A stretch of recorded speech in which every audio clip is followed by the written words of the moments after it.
Hello, and welcome to our presentation on CRISPR. CRISPR is a locus found within a prokaryotic organism's genome, but has been found on plasmids.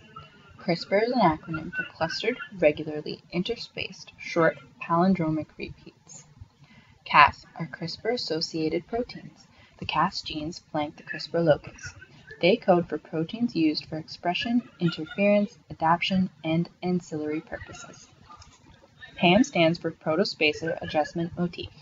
PAM is the recognition site for Cas proteins on viral DNA strands. These short repeats are between 20 and 40 base pairs in length. Palindrome, in this context, refers to a sequence of base pairs that, when read in order, is the same as when read in reverse. These palindromic sequences are regularly interrupted by spacer DNA. Each segment of spacer DNA is unique. Each spacer is a copy of viral or bacteriophage DNA that infected the cell. When transcribed, this DNA is called cRDNA. Cas genes are transcribed and translated into Cas proteins, which are usually helicase and nuclease enzymes. There are a variety of Cas proteins and functions for them. When a virus infects a cell without the CRISPR locus, the DNA of the virus is copied by the cell. Eventually, the cell dies, releasing more viruses to infect other cells. When a virus infects a cell with the CRISPR locus, the DNA of the virus is recognized. Cas genes are transcribed and translated by the cell into Cas proteins. The DNA in the CRISPR locus that corresponds to the viral DNA is transcribed into cRDNA.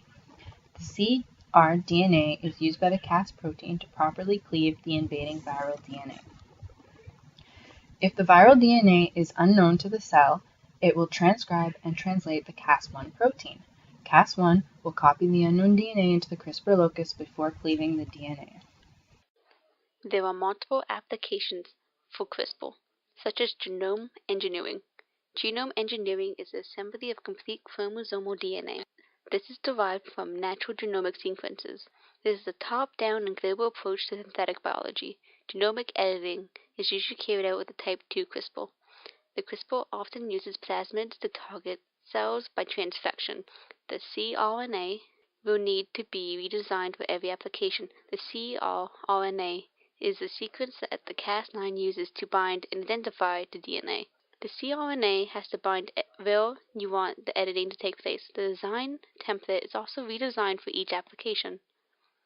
It has to overlap the sequences on both sides of the cut, and it codes for the insert sequence. cRNA and tracer RNA can be packaged together to create a single guide RNA. This can be joined with Cas9 to make a plasmid that can be used to transfect in cells.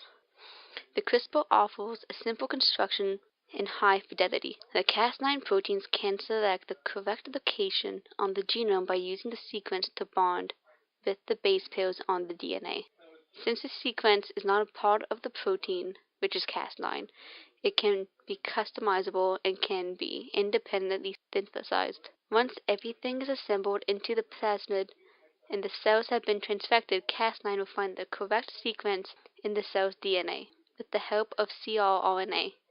Depending on the Cas9 variant, it can create a single or double break in the DNA. CRISPR can also be used in disease models. CRISPR is able to simplify the creation of animals for research. This is able to mimic a disease, or it can show what happens to a specific gene when it's knocked down or mutated. CRISPR can be used to create cell models that host diseases. In a study, CRISPR was used on human stem cells to introduce a targeted mutation in the gene that were relevant to a certain kidney disease, PKD. The stem cells were grown into human kidney organoids to display the disease specific to the phenotypes. They formed a large cyst structure from the kidney tubules. The kidney phenotypes were absent from the control organoids that are from an identical background, but they lack modifications. Homology-directed repair. The CRISPR can introduce a double-strand break, which can be used to create a knock-in instead of a knockout. A precise insertion of a template can be made to alter a region of a gene to fix a mutation. It can also introduce a protein tag or can create a new restriction site. Finally, CRISPR can be used in biomedicine. CRISPR-Cas9 has been able to target genes that encode antibiotic resistance and other sequences of interest. So this can be used for antimicrobial therapy and to manipulate bacterial colonies in populations. Researchers suggest that this is an effective way to reduce or limit the replication of multiple herpesviruses. Anti-herpesviruses CRISPRs have a promising application of removing cancer-causing Epstein-Barr virus from occurring tumor cells. It even has the possibility of removing viral invaders from donated organs. Currently, it is awaiting animal models or human models for further testing as of August 2016. As with all forms of technology, there are both benefits and drawbacks.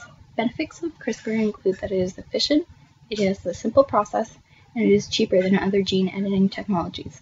Drawbacks include a lack of optimization and unlabeled editing. The first benefit to CRISPR-Cas9 is that it is an efficient gene editing system that is more effective at gene editing than other systems such as zinc finger proteins, transcription activator-like effector nucleases, and nuclear transfer. CRISPR-Cas9 can be customized to recognize any DNA sequence by changing the guide RNA. This gives it an advantage over zinc finger proteins, which only recognize specific sets of 3 to 4 base pair regions, and talons, which require specially developed talon genes. As well, CRISPR-Cas9 can edit any size of DNA, unlike zinc finger proteins and talons, which require large segments of 500 to 1500 base pairs. CRISPR-Cas9 is also very effective at editing mammalian cells, specifically larger mammals. In mice, CRISPR-Cas9 is successful 50% of the time. In contrast, zinc finger proteins are effective in mice 10 to 15% of the time. Nuclear transfer, which was used to make the clone sheep Dolly, has a less than 1% success rate in adult cells, and editing cannot be done in higher mammals such as primates, dogs, and chickens. CRISPR-Cas9 is also very useful compared to other genetic engineering technologies since it can perform multiplex reactions which alter multiple genes at once. One study by Wang et al. Was able to alter 5 different genes in mice at once with an 80% success rate. The CRISPR-Cas9 system is also an attractive gene editing tool since it requires limited reagents and uses simple laboratory techniques that can be performed in a wide variety of research facilities.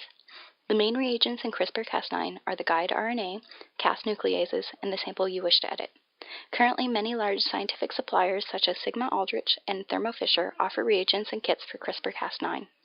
These companies, as well as NCBI, provide bioinformatics tools to easily design the guide RNA for any type of gene editing. To test if the edit was successful, simple lab tools such as PCR, or in the case of vector-based editing antibiotic selective media, can be used to verify transformation. With the simple reagents and tools, the CRISPR-Cas9 system is cheaper than other gene editing processes, with this technique being 160 times cheaper than zinc finger nucleases.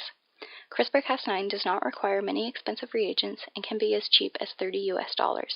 As well, the use of publicly curated bioinformatics databases means labs can design their own guide RNA without having to hire a bioinformatician. One of the drawbacks to CRISPR-Cas9 is the lack of technique optimization due to it being a new technology.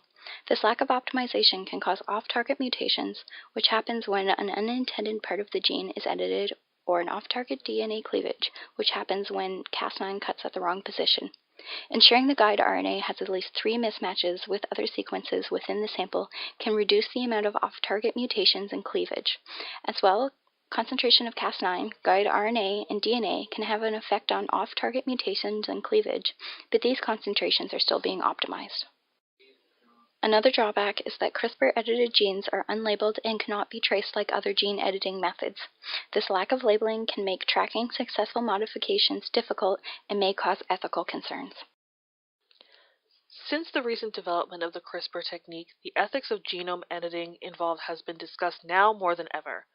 While the technique is certainly an advancement in biotechnology that definitely has a future in medicine to help ease or even cure people of often incurable genetic diseases, there are absolutely still ethical issues that come up that have caused the discussion if we're even sure we should use the technique.